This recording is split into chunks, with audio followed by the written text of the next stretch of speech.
Many envied Luke and Emily's family, a model of a perfect, serene, and successful couple. Luke was the owner of a renowned restaurant in the city, while Emily competently managed an event organization company. Their children, 16-year-old Megan, a promising tennis player, and 14-year-old Liam, a basketball enthusiast, were model students. Their home was an elegant apartment in one of the most exclusive areas of the city, a dream life. Well, at least that's how it seemed. But let's see how things went. In the meantime, subscribe to the channel so you don't miss other exciting stories. Good vision. For the past 10 years, Luke used to shuttle between his home and his hometown to care for his mother, Anne, who lived there alone. Of course, there was nothing wrong with wanting to help his mother, but Luke also had 2 brothers who lived there and who visited her regularly, also taking care of the household chores. Yet in the last semester, the frequency of his visits had increased. From twice a month, he had gone to every weekend. For this reason, Emily decided to visit her mother-in-law, but she didn't say anything to Luke. She would wait for him to leave and then set off in her car a few hours later. "Hello, love," Luke said that Saturday. "I'll be back tomorrow evening." "Okay, love, see you tomorrow." She replied with apparent indifference, thinking, "I think we'll see each other much sooner." Arrived in Luke's small hometown, Emily wasn't surprised to see him walking along the street.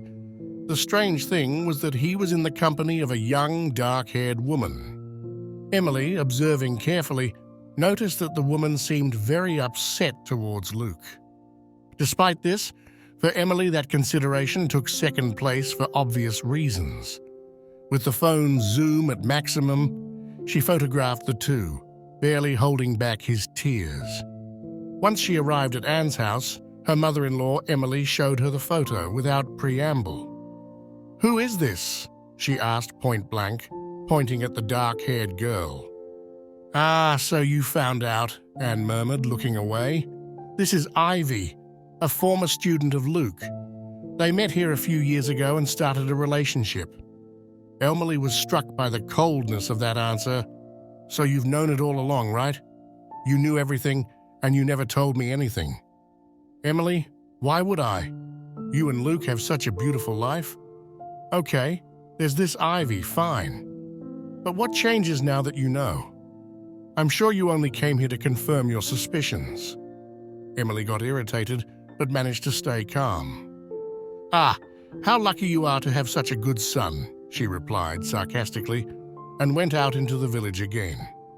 Shortly after, while Emily was sitting in a bar, she saw Ivy across the street, and without thinking too much, she approached her.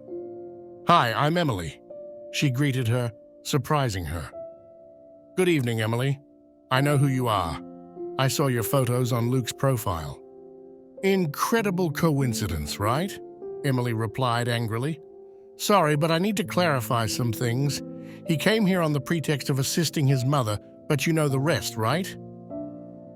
"I have no words," Ivy said. "I'm really tired of him. He kept promising me that he would get divorced soon because he said he wasn't happy with you. I, foolishly, believed him. I'm such a fool and a terrible person too. I feel guilty towards you and your children." Ivy closed, showing heartfelt repentance. Emily replied sarcastically, "And what will you say next time? Do you want to trade places with me?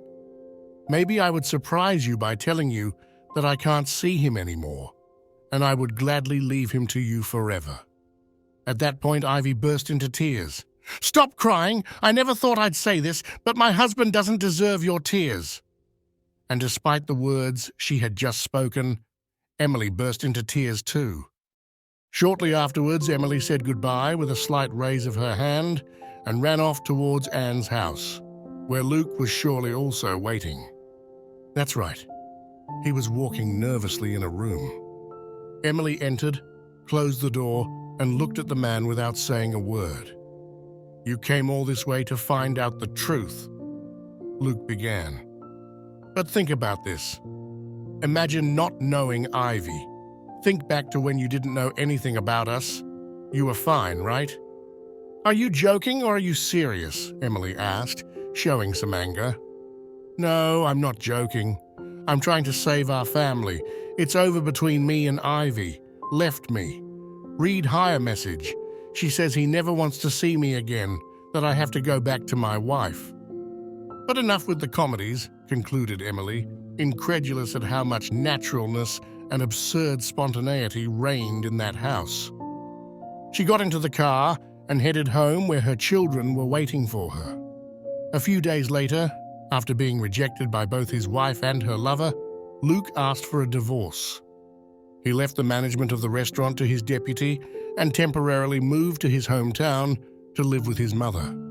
Ivy, not wanting to randomly meet her ex-lover on the streets of the small town, decided to move to the regional capital. So Ivy and Emily started dating, and over time they became friends. Anne was not at all happy with the situation. The last time she heard from Emily, she told her that rather than dating that woman, referring to Ivy, it would have been better for her to go back with Luke. "I'll figure out who to be with myself, my dear," Emily replied, blocking her number. Luke, now living with his mother, continued to make his weekly visits, no longer to her, obviously, but to his children, becoming the classic weekend dad. Emily decided not to tell her children the whole truth about the breakup with their father. It was at that point that Luke received a harsh lesson from his children, which he would certainly never forget. If you liked the video, it would be kind of you to leave a like and, if you haven't done so, subscribe to the channel. Thank you. During a visit to his children, Luke decided to probe their feelings. "Aren't you happy that we broke up?" Megan replied with surprising calm, "No, we're not." Perplexed, Luke asked, "How come?" "No, we're not," Liam repeated, maintaining the same calm as his sister. Megan spoke up. "I'm telling you, I'm even ashamed to ask you why. Liam and I understood a long time ago why our mother left you.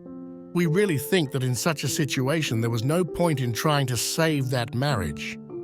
Preventing his father's objections, Liam added, "And Dad, know that neither Mom nor Ivy told us anything. It's just that Megan and I thought that your betrayal was the simplest and most probable explanation. And then we made 2 + 2. Well, you're definitely not good at hiding things," Megan added. Liam continued, "Why did you let Grandma publish photos of you and Ivy together on her profile? Or maybe you didn't even know that she had published them. Or maybe you asked her to do it. Anyway, Megan and I saw them. We're certainly not thrilled with the situation, but we trust Mom. She wouldn't date just any girl." Megan clarified, "Now we have nothing, or rather no one, to complain about." "We may be angry with you, Dad," Liam stated, "and yet we didn't even refuse to continue seeing you because we still love you, because after all, you are our father." Luke was stunned, in silence. A tear slipped down his face. Devastated and shocked, not only by how his family life collapsed, but also by how intelligent and reasonable his children proved to be, leaving him speechless by how much maturity and understanding they showed in that situation. He certainly understood that there is no going back, and that certain situations must be thought about in time, with ethics and respect for people and the feelings that bind them. What would you do in Luke's place?